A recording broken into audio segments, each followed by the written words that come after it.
A paz do Senhor Jesus, meus irmãos, tudo bem com vocês? Meu nome é Jabes e eu convido vocês a participar de uma série de estudos bíblicos sobre o Sermão do Monte, o Sermão da Montanha, Mateus capítulo de número 5 até o capítulo de número 7. E para tanto eu quero destacar algumas verdades e algumas lições sobre o livro e sobre também o Sermão do Monte. Então, de forma introdutória, eu quero que você fique nesse vídeo. Se você puder curtir também e se você puder também nos seguir, aperte aí o botãozinho de inscrever-se, né? E você vai seguir o nosso canal e será muito abençoado em nome de Jesus. E irá nos abençoar e será também abençoado. Amém?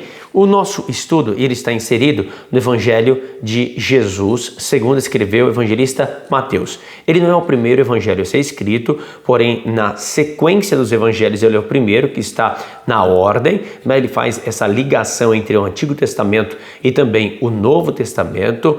O Evangelho segundo Mateus foi escrito por Levi, por Mateus, e ele faz um paralelo com o Antigo Testamento e mostra que Jesus é o Messias, Jesus é o ungido, Jesus é o cumprimento das profecias do Antigo Testamento.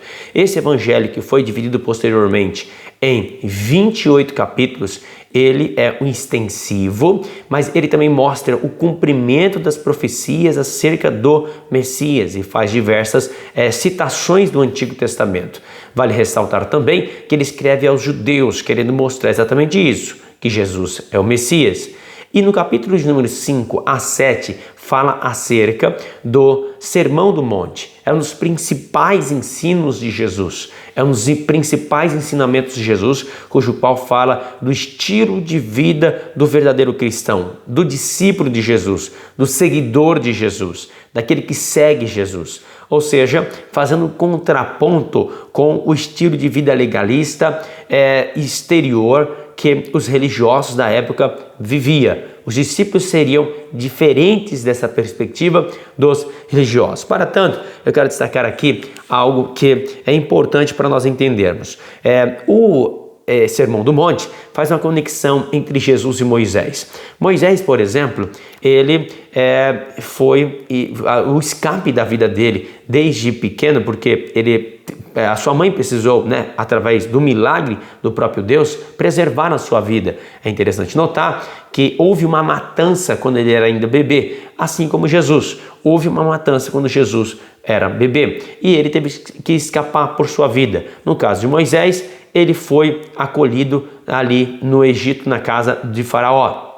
No caso de Jesus, ele foi para o Egito. No caso de Moisés, também um outro paralelo que nós vamos observar, ele abriu mão do luxo e de viver e como sendo filho da filha de Faraó, como diz Hebreus.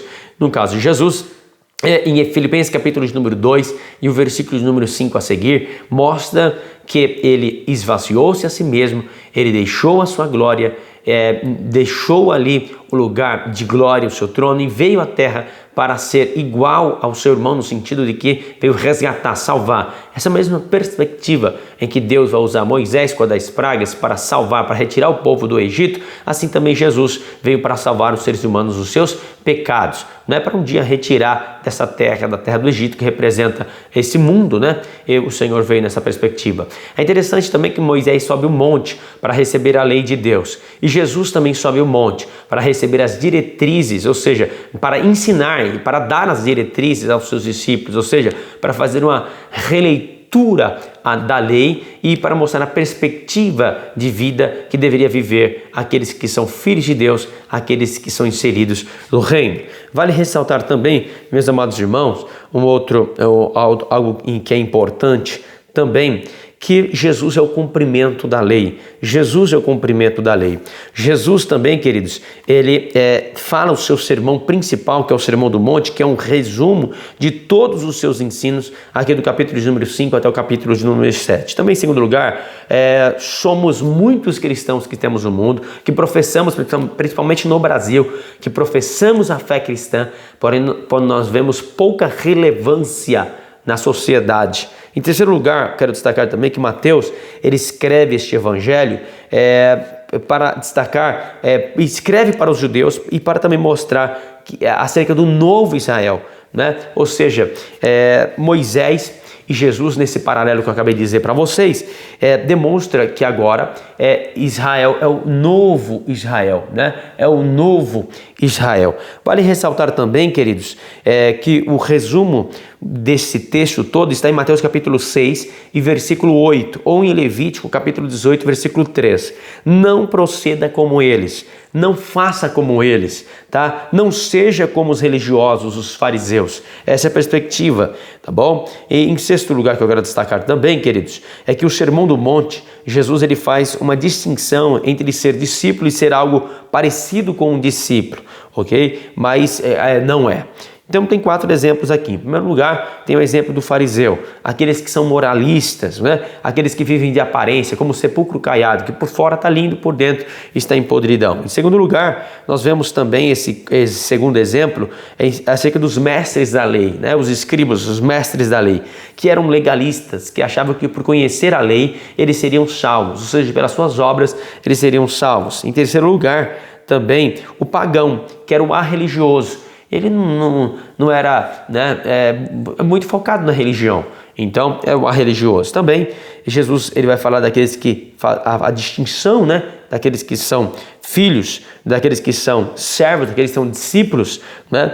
Em quarto lugar, o judeu, o simpatizante, aquele que vai, mas não, sabe? Aquele que está ali, mas não está, então ele é simpatizante. Então eu quero convidar você a participar. Todos os dias terá um vídeo neste canal sobre o Sermão do Monte. Esse é só um vídeo introdutório e a partir de amanhã, né, você que vai estar assistindo em qualquer tempo, qualquer horário, você vai observar aí que vai ter uma sequência de vídeos que nós vamos deixar na playlist para você acerca do Sermão do Monte. Amanhã iniciaremos o Sermão do Monte na perspectiva já bíblica, lendo o texto e também explicando cada bem-aventurança. Amanhã nós começamos as bem-aventuranças. Deus abençoe você, grande abraço e fique com Deus.